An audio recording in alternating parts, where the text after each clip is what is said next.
Welcome to my world of crochet. My name is Dina and today I'm here with you for another yarn talk video.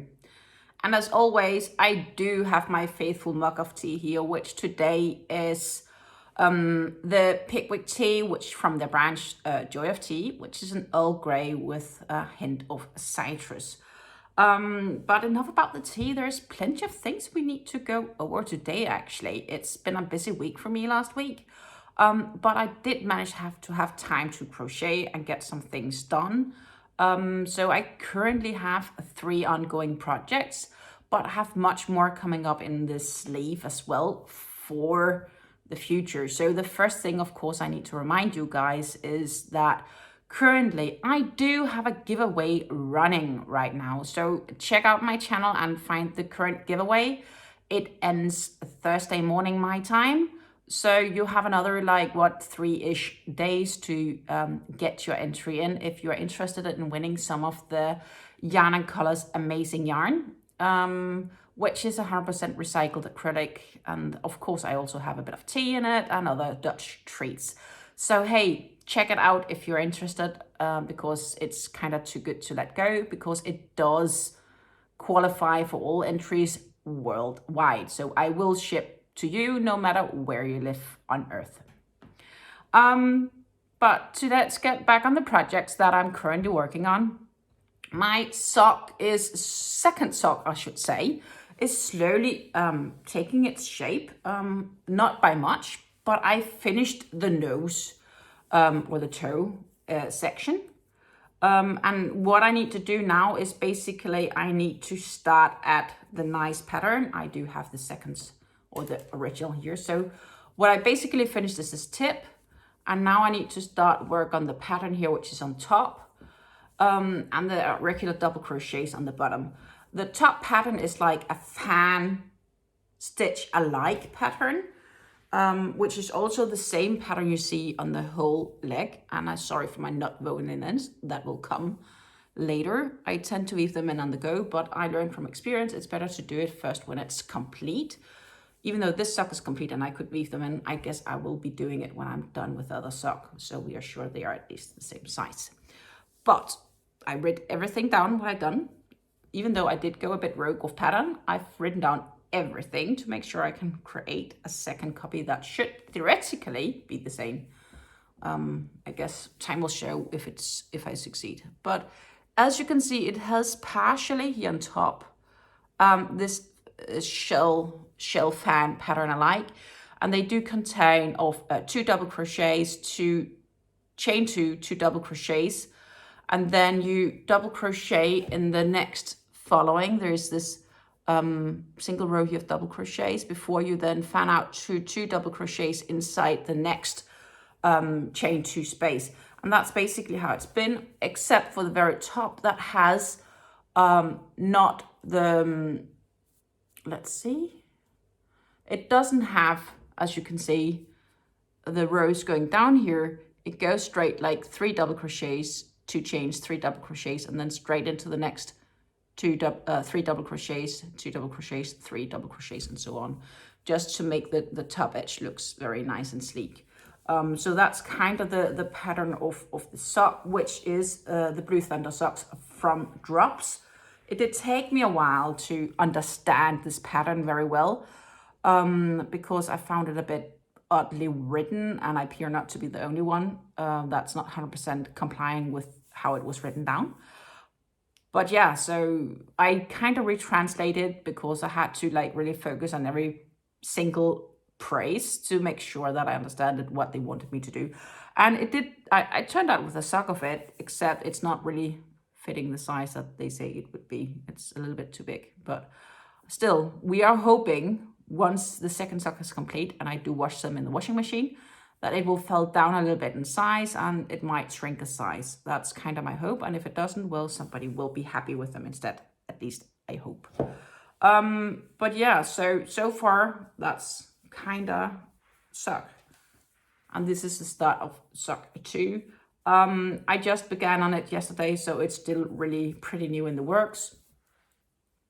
And I'm of course using this lovely yarn from Mayflower, which is their class 1 yarn. And if I'm not wrong, this is the Regatta Blue color. I don't remember the colorway or the number of it, but if I'm not wrong, it's Regatta Blue. I have different blue that I want to make socks from, but that's for a very much future project. Right now, I just need to get the sock pair finished. And since I am using my 3mm crochet hook for it, it is very thin yarn, and I have another thin yarn project I'm working on, which is, I don't want too many thin yarn projects because it just takes energy, and the progress is just slower, obviously, because it's just thinner yarn. So I like to have something that also progresses a bit faster next to it, but that's how it is. The other project I'm working on with my 3mm prom hook, and actually I should probably get an extra hook because right now this is the same hook I switch between the projects, simply because I have found myself really happy with this 3mm prom hook for yarn that contains wool. That's my recommendation. I wouldn't say I would recommend it in the sense of, but of the hooks I have, it's the one I get out the best with. And I'm not sure if it's because of the material, because it is some sort of plastic, but it's a quality plastic with a nice ergonomic shaft here. But I think it's more to do with the fact that it's an inline hook. And I haven't really found any metal inline hooks yet, at least not like for easy accessible purchase. And I haven't really looked into if there might be some easy obtainable from other brands. If you know of any metal inline hooks, could you do me a favor? Please comment down in the description box below, so that I know maybe where to go look for them, because I wouldn't mind trying out a few metal inline hook ones, because I seem to do well with the inline hooks opposed to tapered. Yeah, thank you. So if you do, please do comment. So the other project I'm working on, which contains this 3mm hook, is my Zig-Zag scarf, which has progressed a fair bit since last, and of course not a lot, but what I do with this is I basically do, like, I'm trying to do at least 2 rows a day on it. If I do more, it's a bonus. So it's gonna be a project that you will see quite a few times. Right now, this is basically what we are at. And what you can see is basically it's 3 double crochets, then it's 3 double crochets together, 3 double crochets, 3 double crochets in the same stitches, 3 double crochets, 3 double crochets together in the same, then 3 double crochets, 3 double crochets in the same stitch. That's basically a very simple stitch back and forth, and it's gonna be back and forth until my skein, which is a cake, is complete. And the cake I'm using is this cake. You can see I've already taken out some, and it's a very nice ombre cake gradient towards a very bright blue. This is the Alice yarns, which is Angora Gold of Ombre Batik. They do have a few different colors. I personally really like this blue a lot, and they happen to have it when I was grabbing some yarn. This cake is 80% acrylics and it's 20% wool. It's Oeko-Tex brand at 100, so it's tested against harmful substances. It's made in Turkey, so it's a good quality Turkish yarn. Generally, Alice have some really, really nice yarns. At least that's my personal opinion. It can be washed at 30 degrees, and you can actually even iron it, but don't tumble dry it. They recommend crochet hook size between 2 and 4 millimeters. I have chosen a 3mm, which seems to be a good size. I do think you could probably work it with the 3mm as well. It kind of depends on your tension. 4, it's gonna be loose, but again, it depends on the drape you want on it, and it depends on the project, I guess. And what else is worth noticing is that for this whole cake is 150 grams, and for these 150 grams, you get 825 meters of yarn. So you do get quite some yardage, which is about 900 yards for 5.3 ounces. And that's simply because it is a thin yarn, and it's a spun yarn. And I think it contains about three threads when I've seen it open up a bit.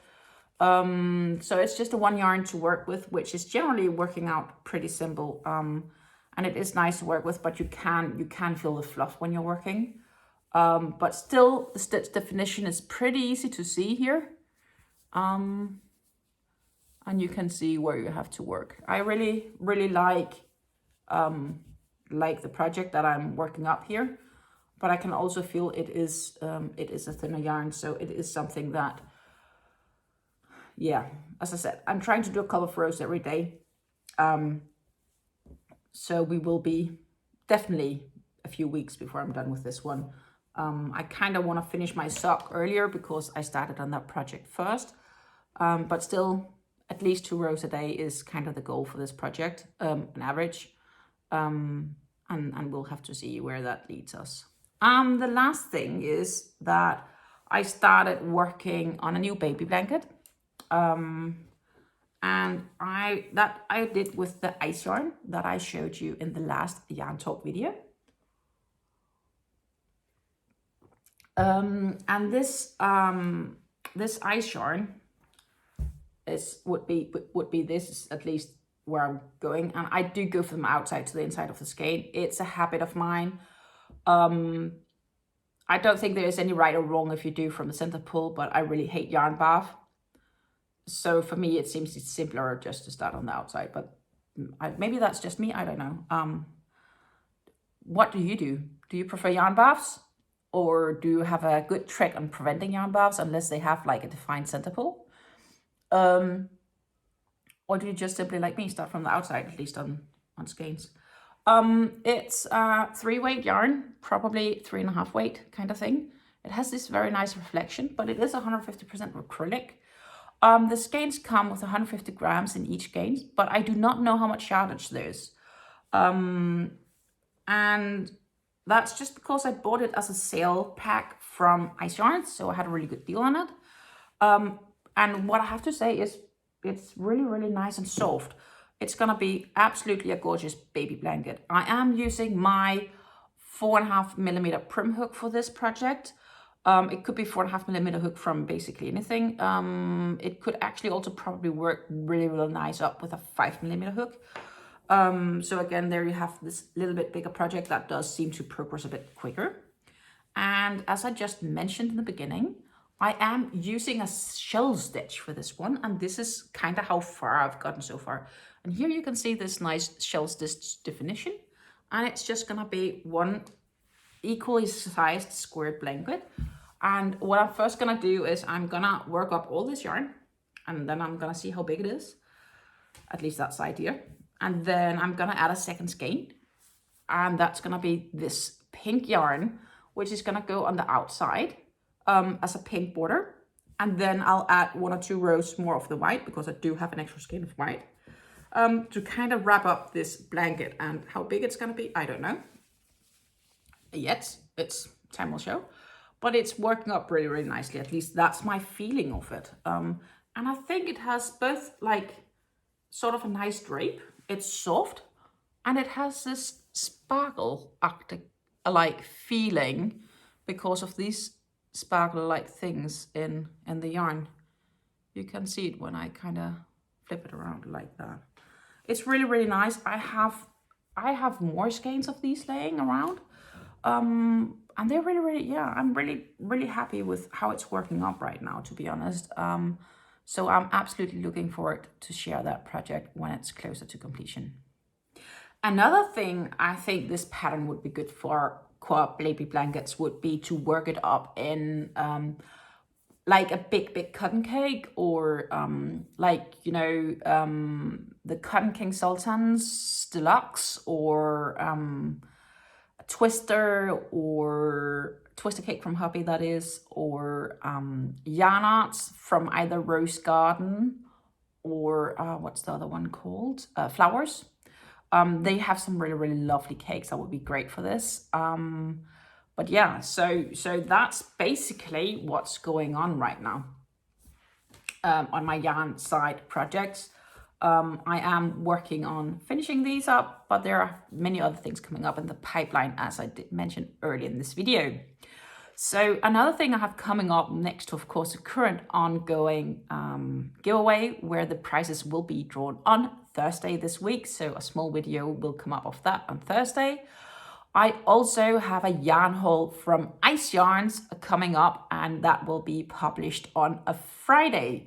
So stay tuned and make sure that you're subscribed to my channel and you have the notifications turned on. The notifications you do turn on by hitting that bell down below, quite close to that subscribe icon. So yeah, there's a nice Ice Yarn haul coming up with some really, at least if I may say so, gorgeous yarns. And then, of course, I also managed to have just good enough weather this weekend to get some last photos scrapped up. So I do have 2 tutorials in the wrap that I just need to finalize the editing for. So there will be at least 2 tutorials posted, I hopefully here in March as well. Plus that I'm thinking on the next tutorial that I want to work on. So plenty of things coming up, to be honest. I have another giveaway planned later this March. And I do have a yarn haul as well coming up from Pleta Yarns. They make the Stanley cakes. So I'm very keen for that unboxing as well, but that's gonna be first in a couple of weeks, I think. So yeah, there are really a lot of things coming up on this channel. Therefore, do please stay tuned. And of course, you know all this because you decided to watch this video to the end with me. And yeah, tell your friends about me. I enjoy sharing my yarn adventures with you guys, and I hope that you have enjoyed this, yeah, basically this post as well, this vlog as well today of today's yarn talk with my current projects going on. It is Monday and a new week has begun, at least here in Europe. And therefore, I do wish you all a great week ahead. And remember to stay tuned because at least 2 more videos is coming up this week on this channel. Take care. May you enjoy your yarn adventures, whether this be crocheting, knitting, or weaving, or whatever you may use your fibers for. Have a great day. Have a great week. Take care. Bye.